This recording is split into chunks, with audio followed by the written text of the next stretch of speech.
اہم خبر ہے خیبر پختونخوا میں امن و امان کی مخدوش صورتحال کے باعث سیاحوں کی آمد میں نمایاں کمی سامنے آ گئی۔ عید کے 3 دنوں میں صرف 95,206 سیاحوں نے خیبر پختونخوا کا رخ کیا۔ اس حوالے سے مزید جانیں گے ڈان نیوز کے نمائندے عبدالحکیم محمد سے۔ عبدالحکیم، سیکیورٹی کے ساتھ دیگر کیا وجوہات ہیں سیاحوں کی کمی کی؟ جی بالکل، خیبر پختونخوا ٹورزم ڈپارٹمنٹ کی جانب سے جو ڈیٹا جاری کر دیا گیا ہے اس رپورٹ کے مطابق عید الفطر کے دنوں میں 3 دنوں میں خیبر پختونخوا کے سیاحی مقامات پر صرف 95,000 سیاحوں نے رخ کیا ہے، جہاں پہ کمراٹ،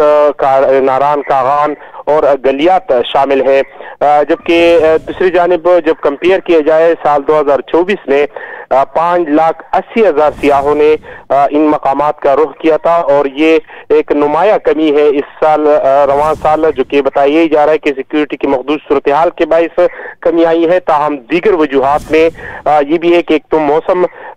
جو گرم علاقے ہیں وہاں پہ موسم سازگار ہے، تو اس لیے ان ٹھنڈے علاقوں کی جانب لوگوں نے رخ نہیں کیا، اور دوسرا سب سے بڑی وجہ جو ہے وہ یہ بھی بتایا جا رہا ہے جو سیاح وہاں پہ گئے تو ان سے ہماری بات ہوئی تو ان کا یہ کہنا ہے کہ جو محکمہ سیاحت و ثقافت ہے ان کی جانب سے ان سیاحی مقامات پر سہولیات کی فقدان کے باعث لوگ وہاں پہ نہیں گئے، جہاں پہ پچھلے سال لوگ گئے تھے وہاں پہ رہائش کا بھی پراپر بندوبست نہیں ہے جو سیاحی مقامات ہے، تو اس وجہ سے یہ جو سب سے بڑی کمی آئی ہے اس سال صرف 95,000 سیاح کا رخ کیا تھا، اور پچھلے سال 2024 میں 5,80,000 سے زائد سیاحوں نے ان مقامات کا رخ کیا تھا۔ جی بہت شکریہ عبدالحکیم محمد ان تفصیلات کے لیے۔